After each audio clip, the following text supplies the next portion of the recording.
This is the story of a spirit too stubborn to give up, and of a life reclaimed step by step on the road less traveled.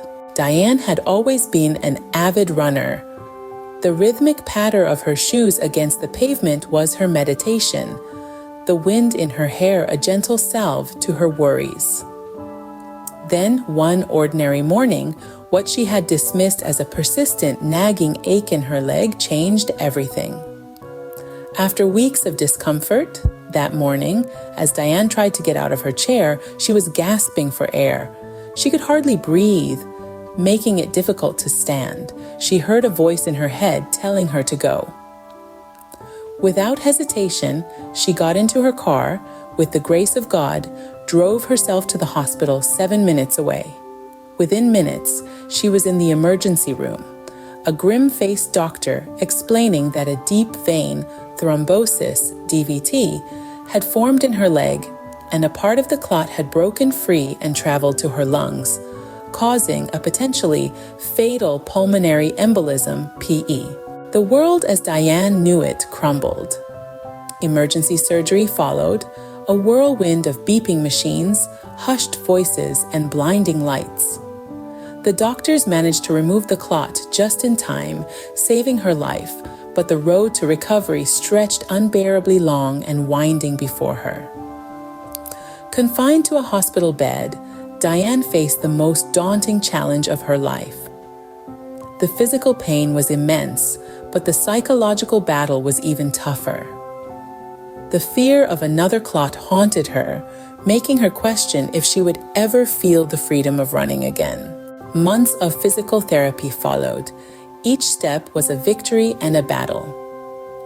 The first time she managed to walk around the block without stopping was monumental.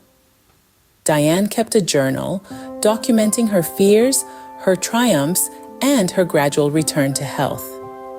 The pages filled with her innermost thoughts, but also with sketches of running shoes and racetracks, symbols of hope and goals to conquer. Her therapist, a gentle soul named Mary, told her, "Healing is not just about fixing what's broken, it's about rediscovering your strength." These words stuck with her, becoming a mantra she repeated on the hardest days. 2 years passed. Dianne had slowly transformed her occasional walks into jogs. Though each breath was harder to draw and each stride heavier than before her surgery, she persisted. Her family and friends watched her relentless determination in awe.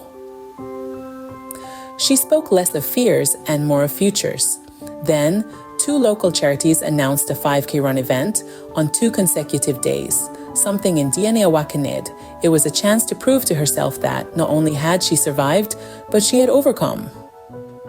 She registered for both events without a second thought. The day of the first race was bright, the air crisp, perfect running weather.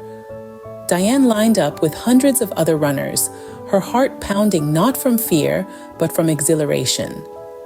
As the race started, her legs remembered their old rhythm. The first 5K ended, she did it, she was happy. Tired, but fueled by a fierce joy, she lined up again the next day for the second round. Crossing the finish line the second time, Dianne was more than a survivor. She was a victor over her circumstances. Tears mixed with sweat as she fell into the arms of her waiting family and friends. They had seen her at her weakest, and now they saw her at her strongest. That evening, as she penned the last entry in her recovery journal, Dianne wrote, "Today, I ran not just from something, but to something, to the rest of my life. I am not defined by what broke me, but by how I rebuilt myself."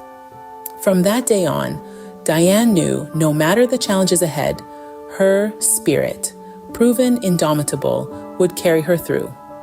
And though she continued to run races, none felt quite like the victory of those back-to-back 5K, where she ran back into her life full stride ahead.